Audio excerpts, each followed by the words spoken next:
This man needs no introduction, and that's because he's the most powerful human being of the 21st century. But who is he really? Vladimir Putin was born on October 7, 1952 in St. Petersburg, which was then called Leningrad in the Soviet Union.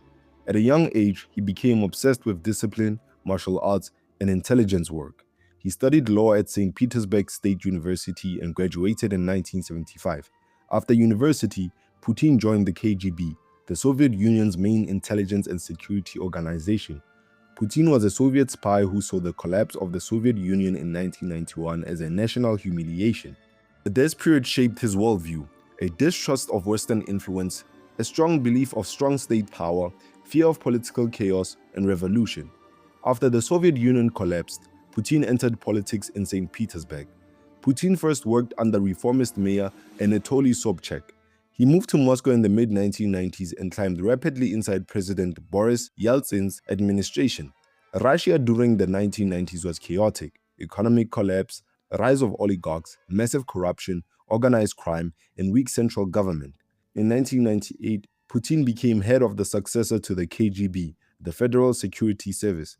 A year later, Yeltsin appointed him prime minister.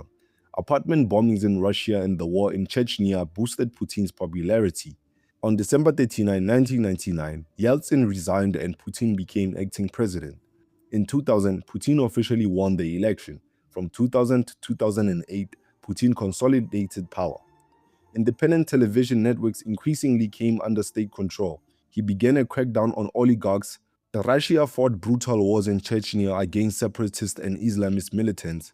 In 2012, Putin returned as president after serving as prime minister due to laws against a third consecutive presidential term. His return caused large protests in Moscow over alleged election fraud. In 2014, Russia annexed Crimea, leading the West to respond with sanctions. A few months later, Russia intervened in the Syrian civil war in support of Bashar al-Assad. In February 2022, Putin launched a full-scale invasion on Ukraine, which I covered in one of my previous videos, so make sure you check it out. The psychology of Putin is complex.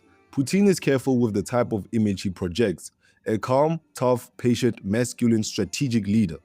Putin was traumatized by the collapse of Soviet Russia. This explains why he values stability over freedom, state power over decentralization, and loyalty over open dissent. The KGB trained people to think in terms of hidden motives, power struggles, psychological warfare, strategic deception, and loyalty networks. That mindset still appears in Putin's leadership. Putin sees Russia as a civilization state, not just a country, which explains his fixation on Ukraine, NATO expansion, and Russian identity and influence. In the mind of Vladimir Putin, power and control are central.